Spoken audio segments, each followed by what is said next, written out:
అన్నం ఉంటుంది కదండి, అది పెట్టేసుకోవాలి. అది పెట్టుకుంటే ఏమవుతుందంటే కింద అడుగంటకుండా ఉంటుందన్నమాట. ఇప్పుడు మనం దాన్ని దమ్ వేసేద్దాం. ఒక క్లాత్ ఇలా మడత పెట్టేసి దాని మీద ప్లేట్ పెట్టేసి, ఇప్పుడు ఈ వాటర్ వెయిట్ ఉంది కదండి, ఈ వాటర్ వెయిట్ దాని మీద పెట్టేసి మూత బరువు పెట్టేస్తే అయిపోతుంది.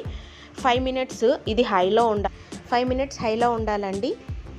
15 మినిట్స్ సిమ్లో ఉండాలి. చూడండి, దమ్ రెడీ అయిపోయిందనమాట. అసలు ఏ కలర్స్ అవసరం లేదండి. రైస్ చూడండి ఎంత బాగా ఉడికిందో, ఎంత పలుకులుగా రైస్ ఉందన్నమాట.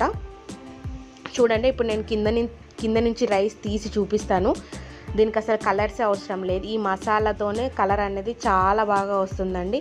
మీరు కూడా తప్పక ట్రై చేయండి. Thanks for watching my video. Please subscribe my channel. Thank you. Bye bye.